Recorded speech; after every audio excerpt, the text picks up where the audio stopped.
Good morning all of you. हमने पिछले दो वीडियो लेक्चर में BHU MSc entrance exam 2019 mathematics के लीनियर अलजेब्रा और एब्स्ट्रैक्ट अलजेब्रा दोनों के क्वेश्चन डिस्कस कर लिए थे। इस वीडियो लेक्चर में हम लोग उसी पेपर के रियल एनालिसिस का पार्ट डिस्कस करेंगे। जितने भी रियल एनालिसिस के क्वेश्चन आए हुए थे उन सबको सिलसिलेवार डिस्कस करते हैं। तो देखिए पहला क्वेश्चन क्या बोल रहा है, विच of the following is not true. ये अपने को कोई 4 सीरीज दे रखी है, इनमें से अपने को बताना है इनमें से कौन सा स्टेटमेंट ट्रू है। तो चलिए देखते हैं। ध्यान रखना, जब इस टाइप का क्वेश्चन आता है तो मामूली यहाँ ट्रू और फॉल्स आता है। यहाँ क्या आया है, नॉट ट्रू। कई बार आता है फॉल्स, कई बार आता है ट्रू। अमूमन इनमें कन्फ्यूजन चलता रहता है। हम जल्दबाजी में ट्रू की जगह फॉल्स समझ बैठते हैं और इनमें अपन क्वेश्चन गलत कर बैठते हैं। तो जहाँ भी नॉट ट्रू, फॉल्स या ट्रू है तो थोड़ा सा दिमाग पर जोर डालिए कि अपने को सही लगाना है या गलत स्टेटमेंट करेक्ट चूज करना है। पहला ऑप्शन लेकर चलते हैं, summation n is equal to 1 to infinity n की power n square upon n plus 1 into n square, बरोबर है। अब चलिए देखते हैं, is equal to summation un let, मान लिया इसको, where un is equal to क्या अपना n की power n square upon n plus 1 into n square, बरोबर है। क्या हम इसको ऐसे लिख सकते हैं, 1 plus 1 by n, n common आ गया, n स्क्वायर यहाँ था तो n की पावर क्यूब बन गया, ये लो n की पावर क्यूब n स्क्वायर, बरोबर है। क्या हम इसको ऐसे भी लिख सकते हैं, n की power n square minus 3 upon 1 plus 1 by n लिख सकते हैं। अब यहाँ से देखिए, अगर हम इसको कोई दूसरी सीक्वेंस मान लें, बरोबर है, और इससे डिवाइड कर दें तो अपनी ये वाली टर्म बचेगी। तो कंपैरिजन टेस्ट का कुछ बन सकता है। तो चलिए देखते हैं, let Vn is equal to n की power n square minus 3, then un by Vn this equal to क्या आएगा, दिस अपॉन दिस, ये वाला टर्म हट जाएगा, 1 upon 1 plus 1 by n and limit n tend to infinity un by Vn is equal to क्या आएगा, 1 plus 1 by infinity, 1 by 1 is equal to 1, 1 upon 1 plus 0 this equal to 1। ये क्या है, zero भी नहीं है और फाइनाइट भी है, फाइनाइट एंड नॉन जीरो। और अपना कंपैरिजन टेस्ट क्या बोलता है, कंपैरिजन टेस्ट क्या बोलता है, अगर हमारे पास un और vn दो पॉजिटिव टर्म सीरीज है and limit n tend to infinity un by Vn, ये क्या हो L, और L क्या हो non zero and finite, L अपना हो फाइनाइट बट नॉन जीरो। तो ये दोनों सीरीज है, Vn और un, बोथ सीरीज कन्वर्ज और डाइवर्ज टुगेदर। ये दोनों सीरीज है, साथ साथ या तो कन्वर्ज करेगी या डाइवर्ज करेगी। और हमारी Vn क्या है, n की पावर n स्क्वायर माइनस 3, ठीक है। ये सीरीज क्या करेगी, tend to infinity as n tend to infinity, अर्थात समीशन Vn डाइवर्जेज, बरोबर है।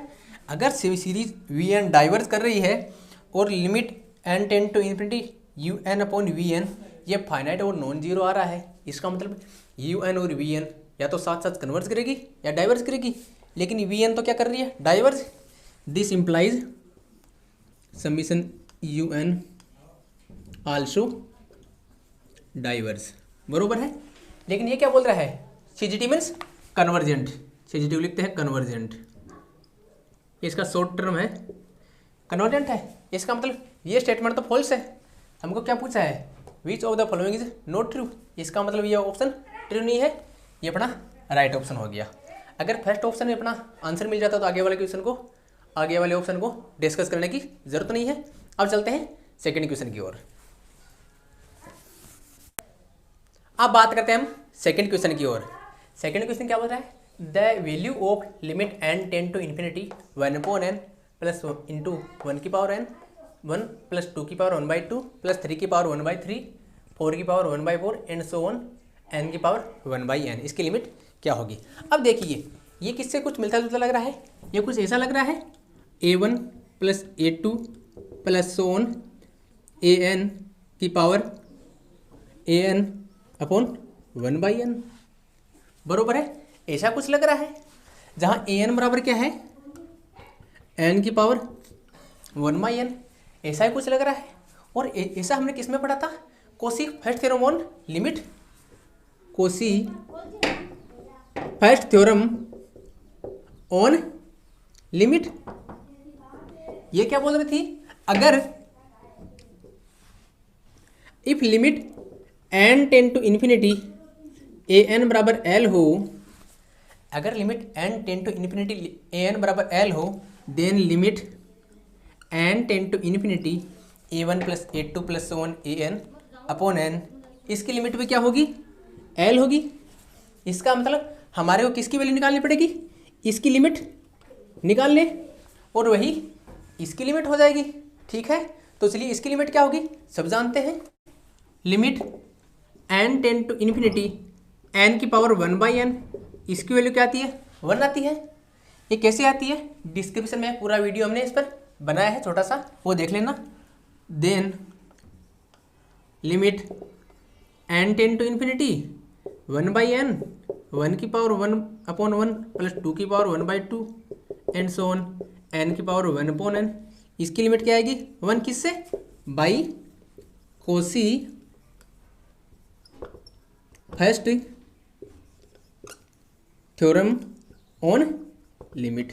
बिल्कुल छोटा सा क्वेश्चन है, 30 सेकंड का क्वेश्चन है, देखते हो जाना चाहिए कि इस फॉर्म में बन रहा है और Cauchy first theorem on limit ऐसा कुछ बोलती है, an की लिमिट l है तो इसकी लिमिट भी l होगी, तो इसका अपना आंसर क्या हो जाएगा, 1। क्यों, इसकी लिमिट क्या है, 1, तो ये वाला ऑप्शन ए करेक्ट हो गया, बरोबर है। इस टाइप का क्वेश्चन कई बार क्वेश्चन के बीच में भी इसका यूज होता है, Cauchy first theorem on limit. IIT JEM और कोई भी एग्जाम दे लो जिसमें मैथमेटिक्स से संबंधित कंपटीशन एग्जाम होगी, सब में इस टाइप का क्वेश्चन इनडायरेक्टली और इनडायरेक्टली रूप से जरूर आता है। अब चलते हैं नेक्स्ट क्वेश्चन की ओर। ये क्वेश्चन क्या बोल रहा है, F from R to R be a continuous map, then choose correct statement.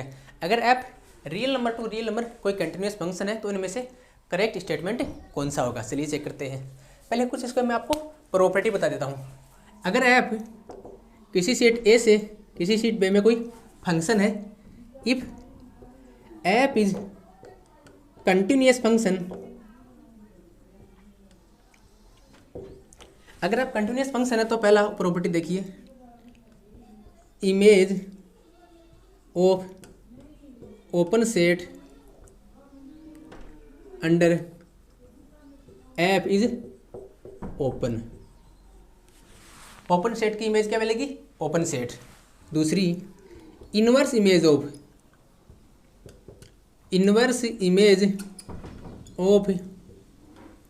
Open set is also open set, बरोबर है। तीसरा देखिए, image of bounded set is bounded set, बरोबर है। Image of closed set is closed, image of close set is close set. ये 4 property है, जरूरी नहीं है आपके पास यही क्वेश्चन आए, इसके अगल बगल जितने भी क्वेश्चन आए वो इनसे सबसे हो जाएगा। अब देखिए पहला देखते हैं, अपने को करेक्ट चूज करना है, करेक्ट स्टेटमेंट कौन सा है, करेक्ट आए या इनकरेक्ट आए इसको आपको थोड़ा ध्यान रखना है यहाँ, ठीक है।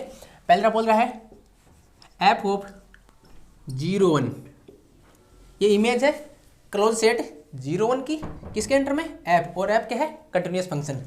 ये सेट क्या है 0 1 बाउंडेड है जी, और हमें क्या पता है image of bounded set is bounded set, ठीक है।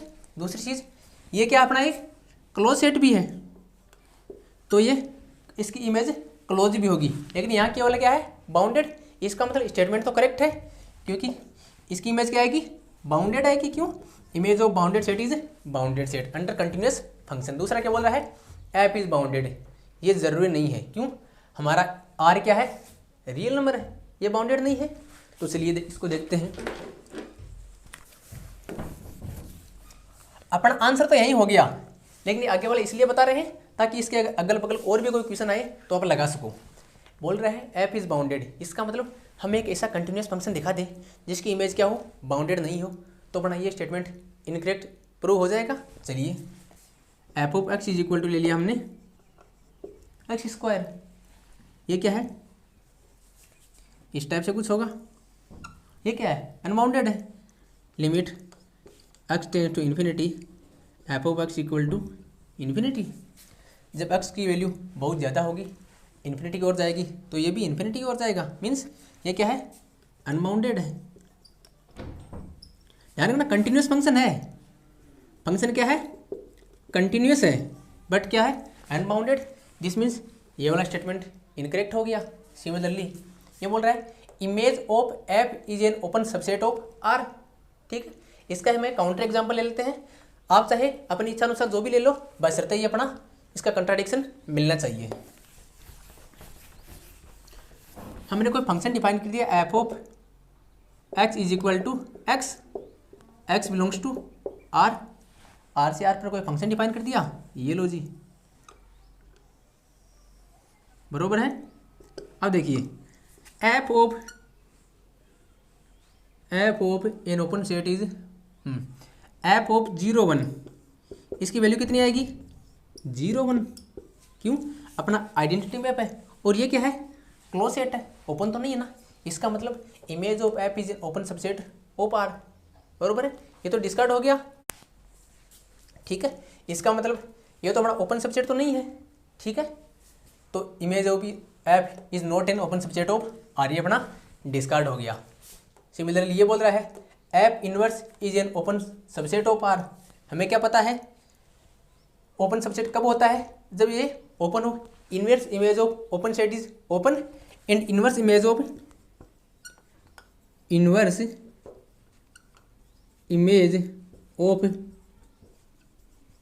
Close set is close set, ठीक है। ये भी अपना डिस्कार्ड हो गया, ये लो जी, ये ऑप्शन भी अपना डिस्कार्ड हो गया, तो अपना राइट ऑप्शन को ऑप्शन ए। अगर इसके अगल बगल के और भी क्वेश्चन आए तो पांचों स्टेटमेंट से क्वेश्चन आराम से हो जाता है। अब चलते हैं अपन नेक्स्ट क्वेश्चन की ओर। अगर इनमें कोई प्रॉब्लम हो तो आप कमेंट करके पूछ भी सकते हो। अब चलते हैं नेक्स्ट क्वेश्चन की ओर। नेक्स्ट क्वेश्चन क्या बोल रहा है, consider the space S is equal to x y such that x y belongs to set of rational number be subset of R2, then where Q in set of rational number, then इनमें से कौन सा statement true होगा। S is connected in R2, S complementary is connected in R2, S is close in R2, S complementary is close in R2। इसके लिए आप एक result याद रख लीजिए, रिजल्ट बहुत कॉमन रिजल्ट है। रिजल्ट क्या बोल रहा है, अगर हमारे पास ये कोई सबसेट हो Rn का n greater than equal to 2 के लिए, सच दैट ये क्या हो अपना काउंटेबल हो, then A complementary is connected in Rn। ये एक रिजल्ट है, इसका प्रूफ तो बहुत लेंथी होता है, आपको रियल एनालिसिस की बुक में इसका प्रूफ मिल जाएगा। रिजल्ट क्या बोल रहा है, अगर एक कोई सबसेट हो Rn का हो जहाँ एक क्या हो काउंटेबल सेट हो n greater than equal to 2 के लिए, देन एक का कॉम्प्लीमेंट्री क्या होगा कनेक्टेड होगा। ध्यान रखिए एक चीज़ और ध्यान रखिए, countable set can't be connected. Countable set कभी भी कनेक्टेड नहीं हो सकता। क्यों? कनेक्टेड के लिए एक पाथ की जरूरत पड़ेगी। कनेक्टेड सेट के लिए एक पाथ की जरूरत पड़ेगी, तो उसमें इनफाइनाइट पॉइंट आएंगे, इसका मतलब काउंटेबल तो नहीं होगा। तो काउंटेबल सेट तो कभी कनेक्टेड नहीं होगा, लेकिन एक कोई Rn का सबसेट है जो कि काउंटेबल है, तो एक का कॉम्प्लीमेंट क्या होगा? कनेक्टेड होगा Rn के लिए। तो इनमें से देखिए ये क्या है? S क्या है अपना सेट? S को हम ऐसे लिखते हैं Q क्रॉस Q, ये होता है x y belongs to Q, यही चीज़ है। इसका मतलब ये क्या है? n बराबर 2 के लिए ये कोई काउंटेबल सेट है किसका? R2 का, और एक इसका क्या है? S है, Q क्रॉस Q, और Q क्या अपना? काउंटेबल, तो Q क्रॉस Q S हो गया अपना। ठीक है, तो वो रिजल्ट यूज करेंगे, तो इससे क्या आ जाएगा? S complementary is connected in Q cross Q, connected in R2। क्यों? ये किसका सबसेट है? R2 का सबसेट है, बरोबर है। तो इसमें से अपना कौन सा स्टेटमेंट देखिए? S इज कनेक्टेड, ये सेकंड वाला, S complementary is connected in R2, ये अपना ऑप्शन राइट हो जाएगा। ये रिजल्ट इसका प्रूफ बुक में चाहो तो आप देख सकते हो। ठीक है, अब चलते हैं अपन नेक्स्ट क्वेश्चन की ओर। हमने 4 क्वेश्चन डिस्कस कर लिए हैं, अब चलते हैं 5th क्वेश्चन की ओर। Let X D be a metric space and एक कोई सबसेट है किसका? एक्स का, then which of the following is not correct. फिर से बता रहे हैं, इसका ध्यान रखना, जो लोग 2-3 नंबर से मेरिट में रहते हैं वो इस टाइप के क्वेश्चन गलत करके आते हैं। Which of the following is not correct, यहाँ करेक्ट है या नॉट करेक्ट है, इसका विशेष ध्यान रखना। A interior subset of A, A interior is open, A subset of A implies A interior subset of B interior, A interior intersection B interior is equal to A union B का इंटीरियर। तो सबसे पहले देखते हैं interior होता क्या है। अगर ए कोई सबसेट है एक्स का, देन ए इंटीरियर क्या होता है? देखिए, union of all open subset of A, union of A I such that A I is open and A I subset of A, union and of all open subset of A है, इसके जितने भी open subset है उनका union ले लिया, वो क्या बनेगा? इंटीरियर ऑफ ए। इसको ऐसे भी डिनोट करते हैं। ये क्या होता है? तो कि हम क्या जानते हैं, union of all open subset is open, then ये भी क्या होगा? ओपन होगा। और कंटेन किस में होगा? एक के सबसेट का यूनियन है तो एक ए में तो कंटेन होगा ही, दिस कंटेंट इन ए, अर्थात ए इंटीरियर कंटेन इन ए, बरोबर है। तो यहाँ देखिए इनमें से कौन सा स्टेटमेंट ट्रू लग रहा है। पहला बोल रहा है ए इंटीरियर सबसेट ऑफ ए, बिल्कुल बराबर है जी, डेफिनेशन से क्लियर हो रहा है, ये स्टेटमेंट बड़ा करेक्ट है। लेकिन हमको पूछा है इनकरेक्ट, सेकंड देखते हैं। ए इंटीरियर इज ओपन, बिल्कुल डेफिनेशन से क्लियर है, union of all open subset is open, लेकिन हमको इनकरेक्ट पूछा है। A subset of B implies A interior subset of B interior, ये भी ट्रू होगा। ठीक है, ये वाला देखिए इनकरेक्ट होगा। क्यों? ये तीनों करेक्ट स्टेटमेंट है, तो बचा ये अपना ऑटोमेटिक इनकरेक्ट होगा, तो इनमें से एक तो होना है। इसका चलो एक एग्जाम्पल ले लेते हैं, आप अपनी मर्जी से ले लेना, हम एक छोटा सा अपनी तरफ से एग्जाम्पल ले रहे हैं। अगर हम ले लें A is equal to 1 2 and B is equal to ले लें 2 3, ठीक है, देन ए इंटीरियर क्या हो जाएगा? ए इंटीरियर हो जाएगा 1 2 एंड बी इंटीरियर क्या हो जाएगा? 2 3, बरोबर है। A intersection B interior, A interior intersection B interior, ये क्या होगा? This intersection this 1 2 intersection open 2 3, ये इंटरसेक्शन बनाएगा 5। ठीक है, अब निकालते हैं इसका, ये क्या होगा? ए यूनियन बी क्या बोल रहा है? ए यूनियन बी 1 से 3 क्लोज सेट, ये लो जी 1 से 3 क्लोज सेट, और इसका इंटीरियर क्या होगा, दिस इक्वल टू 1 3। इसका मतलब ये एरिया तो दोनों इक्वल नहीं है, अर्थात phi is not equal to 1 3। इसका मतलब this not equal to A interior intersection B interior is not equal to A union B interior. बरोबर है, तो ये अपना स्टेटमेंट इनकरेक्ट हो जाएगा, ठीक है। और अपने को क्या पूछा है, नॉट करेक्ट स्टेटमेंट, ये वाला ऑप्शन अपना राइट हो जाएगा। आप चाहे तो इसके जगह कोई दूसरा एग्जाम्पल भी लेकर चेक कर सकते हो, लेकिन मैथमेटिक्स में क्या होता है, मैथमेटिक्स में यह होता है अगर कोई स्टेटमेंट एक एग्जाम्पल के लिए करेक्ट नहीं है तो वो जनरल भी करेक्ट नहीं है। अब चलते हैं नेक्स्ट क्वेश्चन की ओर।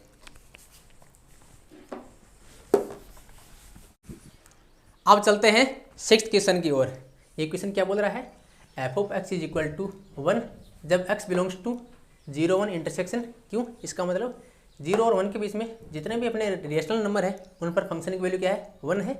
और जो भी 0 से 1 के बीच में इरेशनल नंबर है उनके बीच में फंक्शन की वैल्यू क्या है, -1। देन इनमें से कौन सा ट्रू होगा। अगर आपने रीमानियन इंटीग्रेशन की डेफिनेशन ढंग से पढ़ी है, कुछ प्रॉपर्टीज पढ़ी है, तो देखते हैं क्वेश्चन बनता है। हम ये क्वेश्चन क्या दे रखा है, ये क्वेश्चन गिवन है F of x is equal to +1 if x belongs to 0 1 intersection Q and -1 if x belongs to 0 1 intersection Q complement. बरोबर है, इसका मतलब ये फंक्शन 0 और 1 के बीच में प्रत्येक रेशनल नंबर पे और प्रत्येक इरेशनल नंबर पे क्या है, डिसकंटिन्यूअस है। बरोबर है, अर्थात f is discontinuous on every x belongs to 0 1 क्यों, प्रत्येक रेशनल नंबर पे और प्रत्येक इरेशनल नंबर से देखने से लग रहा है क्या है, डिसकंटिन्यूअस है। इसका मतलब f is discontinuous on uncountable points, अर्थात f is discontinuous on uncountable set. अगर कोई भी फंक्शन अनकाउंटेबल सेट पे क्या होता है, डिसकंटिन्यूअस, तो f is not Riemann integrable. तो ये अपना ऑप्शन क्या बोल रहा है, f is not Riemann integrable क्यों, f क्या है, डिसकंटिन्यूअस है। किस पे है, 0 1 पे, पूरे 0 1 पे क्या है, डिसकंटिन्यूअस है। इसका मतलब ये फंक्शन रीमान इंटीग्रेबल तो नहीं हो सकता। ये अपना राइट ऑप्शन क्या हुआ, डी। बरोबर है। अब चलते हैं अपन नेक्स्ट क्वेश्चन की ओर। देखिए ये नेक्स्ट क्वेश्चन क्या बोल रहा है, विच of the following is convergent. ये अपने को 4 सीरीज दी हुई है, अपने को पूछा इनमें से कौन सी कन्वर्जेंट है। देखने से सभी डरावनी लग रही है, लेकिन सभी एक ही integral test, Cauchy integral test से सभी सोल्व हो जाएगी। देखने में जरूर डरावना है लेकिन बड़ा सिंपल है। तो चलिए इससे पहले सबसे पहले देखते हैं कोसी इंटीग्रल टेस्ट बोलता क्या है। कोसीज इंटीग्रल टेस्ट, इस टेस्ट से ये सभी अपने आसान हो जाएंगे। ये बोल 4x > = 1 f of x is non negative monotonic decreasing function such that f of n is equal to un, then series un and improper integral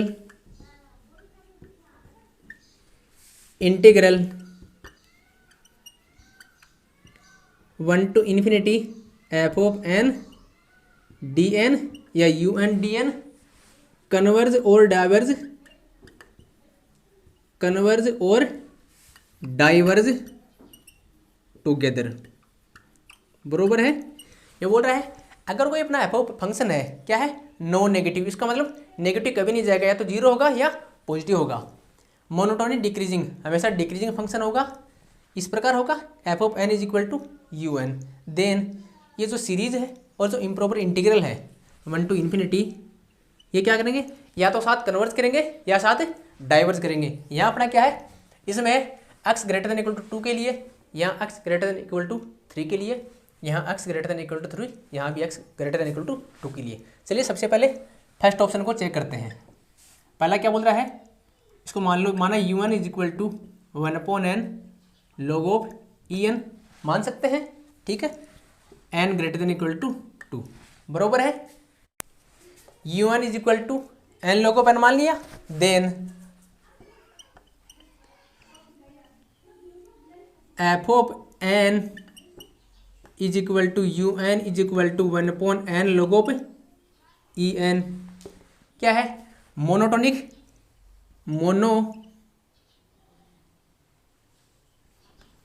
monotonic decreasing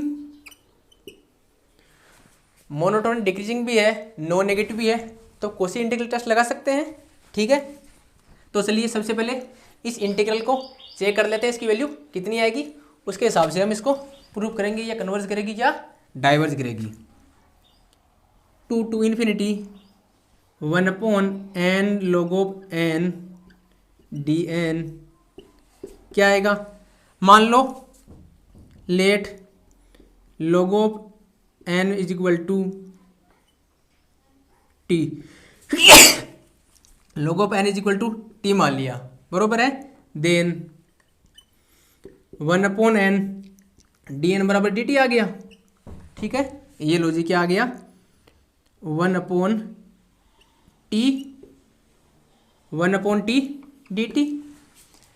ये लिमिट क्या कहाँ से कहाँ आएगी, जब n इज इक्वल टू 2 है तो log 2 आ जाएगा, ये लो जी log 2।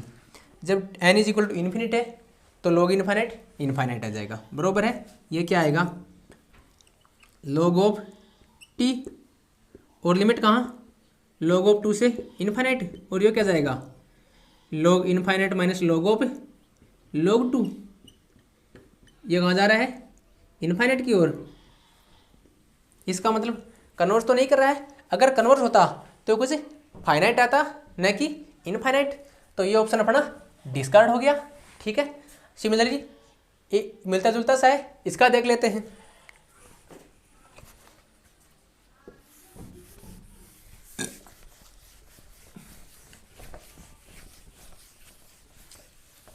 यहाँ क्या किया, u1 इज इक्वल टू मान लिया, फोर्थ ऑप्शन की बात चल रही है, 1/n log ऑफ en की पावर 1/2, ठीक है। ये भी अपना मोनोटोनिक डिक्रीजिंग है, नो नेगेटिव है, ठीक है, अपनी कंडीशन फुलफिल कर रहा है, तो कोसी इंटीग्रल टेस्ट लगा सकते हैं। चलिए देखते हैं, n is equal to 2 to infinity 1/n log of en की पावर 1/2। इसका हम इंटीग्रेशन करते हैं, अगर ये फाइनाइट आएगा तो बोलेंगे कन्वर्स करता है, अदरवाइज डाइवर्स करेगा। चलिए let log of n log of en is equal to t implies 1/n dn बराबर dt। अगर हम इसको i मान लें, then i is equal to क्या आएगा, log ऑफ 2 से इन्फाइनाइट और dt अपॉन t की पावर 1/2। इसका इंटीग्रेशन क्या होगा, ये होगा 2 square root of t, limit कहाँ से है, log ऑफ 2 से इन्फाइनाइट, ये क्या जाएगा, इन्फाइनाइट, बरोबर है। इसका मतलब फाइनाइट तो नहीं आ रहा, ठीक है, तो कन्वर्स तो नहीं करेगा। अगर फाइनाइट आता तो ये सीरीज और ये अपना इंटीग्रल दोनों कन्वर्स करते, बराबर है, ये भी नहीं हो सकता। अब चलते हैं इसे दो डरावने ऑप्शंस पे। बड़े डरावने ऑप्शन है, लेकिन अपने को डरने का नहीं है।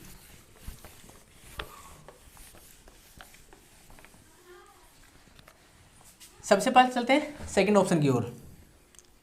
ये क्या बोल रहा है, इसमें भी मान लो u1 is equal to 1/n log of en into log of en, बरोबर है। ये भी अपनी कंडीशन फुलफिल कर रहा है, तो चलिए इसका हम निकालते हैं integral from 3 to infinite 1/n log of en log of en। बड़ा डरावना क्वेश्चन है जी, लेकिन अपने को डरने का नहीं है। अगर हम इसको t मान लें तो अपना कुछ काम बन सकता है। चलो मान लो लेट, इसको भी हम i1 नाम दे दो, अपने हिसाब से दे देंगे। Let log of n is equal to हमने क्या मान लिया, टी मान लिया, बरोबर है।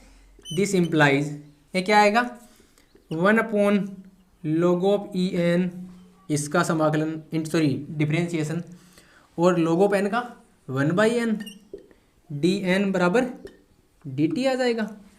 यहाँ तक ठीक है। चलिए तो 1/n log of n d n बराबर क्या आ गया डी टी, और इसके स्थान पे 1/t। Then I1 is equal to d t upon t, यही आ गया। और t की लिमिट कहाँ से होगी, log of e log of 3 to infinite. क्यों, log infinite equal to infinite. ये क्या आएगा, ये आएगा अपना log ऑफ टी की लिमिट होगी log ऑफ 3 टू इनफाइनाइट, और ये क्या जाएगा log of infinite minus log of 3। ये एक्चुअली क्या हुआ इनफाइनाइट, फाइनाइट वैल्यू तो नहीं आई। इसका मतलब ये भी अपना डाइवर्स करेगा, कन्वर्स तो नहीं करेगा। अगर कन्वर्स करता तो इसकी वैल्यू क्या आती है अपने पास, फाइनाइट आती। तो इसका मतलब ये ऑप्शन भी डिस्कार्ड हो गया। और आगे वाला एग्जाम में तो आपको चेक करने की जरूरत नहीं है कि ये सही होगा नहीं होगा, क्यों, इनमें से अपना यही अपना शेष बचा है, तो ये वाला ऑप्शन ऑटोमेटिक करेक्ट हो जाएगा। लेकिन यह हम आपको प्रूफ बता देंगे ताकि आपको इसे सॉल्व कर सकूँ।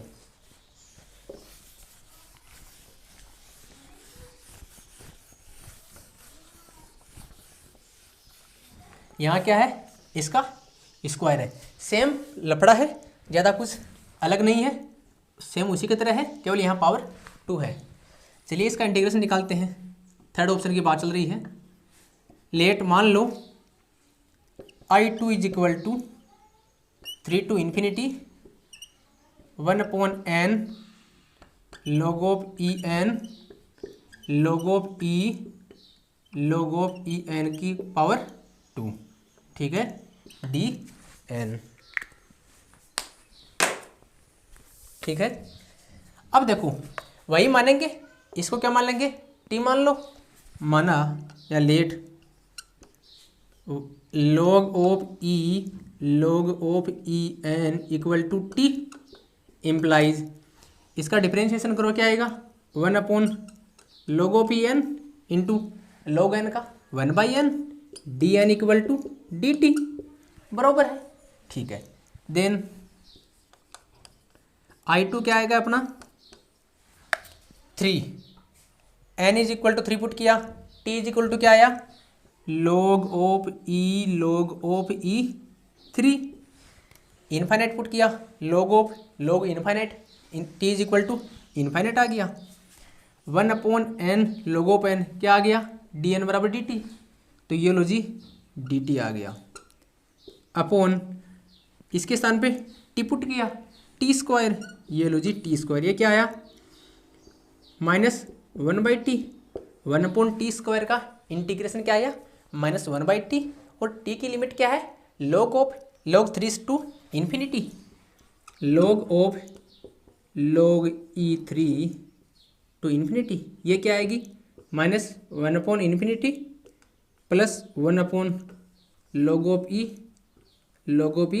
3, ये क्या होगा 1/log ऑफ e 3, जो क्या है फाइनाइट है।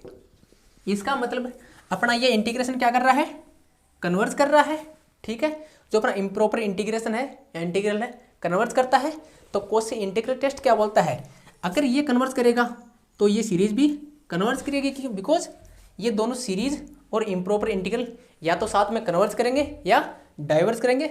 आप चाहो तो इसका स्क्रीनशॉट भी ले सकते हो। अब चलते हैं अपन नेक्स्ट क्वेश्चन की ओर। ये देखिए क्वेश्चन क्या बोल रहा है, the integral from 1 to infinity sin x upon x की power p dx converge if and only if p is greater than 1 0, p is greater than 1, p less than 0, p less than 1, इनमें से कौन सा tree होगा। तो इसके लिए हम लोग डिरिचले टेस्ट का यूज करेंगे। देखिए डिरिचले टेस्ट क्या बोल रहा है, अगर Vn कोई मोनोटोनिक डिक्रीजिंग सीक्वेंस है जो क्या कर रही है 0 की ओर कन्वर्ज कर रही है या टेंड कर रही है, इसका मतलब अपनी Vn क्या है मोनोटोनिक डिक्रीजिंग है और लिमिट वी एन क्या है 0 है, बरोबर है। और यू एन एक सीरीज है, सीरीज इस प्रकार से है कि इसका पार्शियल सम क्या है बाउंडेड। अब पार्शियल सम क्या होता है जी, पार्शियल सम मतलब फर्स्ट एन टर्म का सम, उसको बोलते हैं एनथ पार्शियल सम। जैसे u1 plus u2 plus so on u1, इनका जो भी ये होगा ये क्या होगा बाउंडेड होगा, क्या होगा फाइनाइट। अगर ऐसा हो तो ये बोल रहा है कि जो अपनी सीरीज है ये क्या होगी कन्वर्जेंट होगी। और अभी भी हमने क्या बताया था Cauchy integral test, Cauchy integral test जो अभी भी थोड़ी देर पहले बताया। ये कोसी इंटीग्रल टेस्ट क्या बोलता था, अगर हमारे पास कोई भी एक सीरीज हो समीशन यू एन और कोई फंक्शन हो एफ ऑफ एन, ठीक है, तो ये सीरीज और ये इम्प्रॉपर इंटीग्रल 1 to ∞ या तो साथ साथ कन्वर्ज करेंगे या साथ साथ डाइवर्स करेंगे। ये एफ ऑफ एन पे कुछ कंडीशन थी, कंडीशन क्या थी, एफ ऑफ एन अपना क्या होना चाहिए मोनोटोनिक डिक्रीजिंग होना चाहिए, नॉन नेगेटिव होना चाहिए, बरोबर है। तो हम बोल सकते हैं इन दोनों का यूज करते हुए कि ये series u n v N is equal to 1 to ∞ और अपना integral 1 to ∞ u n v n d n या तो साथ साथ कन्वर्ज करेंगे या साथ साथ डाइवर्स करेंगे। तो सबसे पहले हम इस इंटीग्रल को चेक कर लेते हैं, उसके आधार पर इसको देख लेंगे, ठीक है। u1 है, इसको मान लो let 1 to ∞ sine X upon X की power p dx is equal to 1 to ∞ sine of n into 1 upon n की पावर p dn। एक्स के स्थान पे हमने वेरिएबल n पुट किया है, बरोबर है। अब मान लो V N is equal to मान लो 1 अपॉन n की power p which is monotonic decreasing, monotone decreasing है एंड और क्या है converge to 0 for p greater than 0। अगर p ग्रेटर देन 0 होगा तो ये सीक्वेंस 0 की ओर कन्वर्ज करेगी, 0 की टेंड करेगी, मोनोटोनिक डिक्रीजिंग भी होगी, ये कंडीशन फुलफिल हो गई, ठीक है। अब देखते हैं u1 की ओर, समीशन u1 की है साइन n, ठीक है। अब इसका nth पार्शियल सम देखते हैं, u1 plus u2 plus u3 plus un, ये क्या होगा sine 1 plus sine 2 and so on sine n। और हमें क्या पता है साइन की वैल्यू हमेशा 1 से छोटी होती है, this less than equal to 1 plus 1 plus 1 up to n times. इसका मतलब summation n is equal to 1 to n u n is less than equal to n, अर्थात बाउंडेड है। इस u n का पार्शियल सम क्या हुआ bounded हुआ, ठीक है। तो हम क्या बोल सकते हैं ये जो सीरीज कन्वर्जेंट होगी, अर्थात समीशन यू एन और वी एन क्या होगी कन्वर्जेंट होगी। अगर ये कन्वर्जेंट है तो अपना कोसी इंटीग्रल टेस्ट से ये वाला भी कन्वर्जेंट हो जाएगा। Then 1 to ∞ sine n upon n की power p is convergent for किसके लिए p ग्रेटर देन 0 के लिए, convergent for p greater than 0, बरोबर है। इसमें डिरिचलेट टेस्ट और कोसी इंटीग्रल टेस्ट तो हमने डिटेल में पिछले क्वेश्चन में बताया था, वो दोनों एक साथ काम आ रहे हैं और इससे अपना राइट ऑप्शन क्या आ रहा है ऑप्शन 1। कई बार इसको इनडायरेक्ट रूप से भी क्वेश्चन में काम में लेते हैं। तो इस वीडियो लेक्चर में हमने आप लोगों को जो BHU MSc इंट्रेंस एग्जाम था 2019 का, उसका रियल एनालिसिस में जितने भी क्वेश्चन आए थे उनका सॉल्यूशन डिस्कस कर लिया है। अगर इस सॉल्यूशन में आपको कोई भी दिक्कत हो, कोई भी प्रॉब्लम हो तो आप कमेंट करके पूछ सकते हो। नेक्स्ट वीडियो लेक्चर में हम लोग कॉम्प्लेक्स एनालिसिस का जितने भी क्वेश्चन हैं उन सब का डिस्कशन करेंगे। अगर आपको हमारा वीडियो अच्छा लगता है तो आप इसको सब्सक्राइब कीजिए, अपने दोस्तों के साथ शेयर भी कर सकते हो। Thank you so much.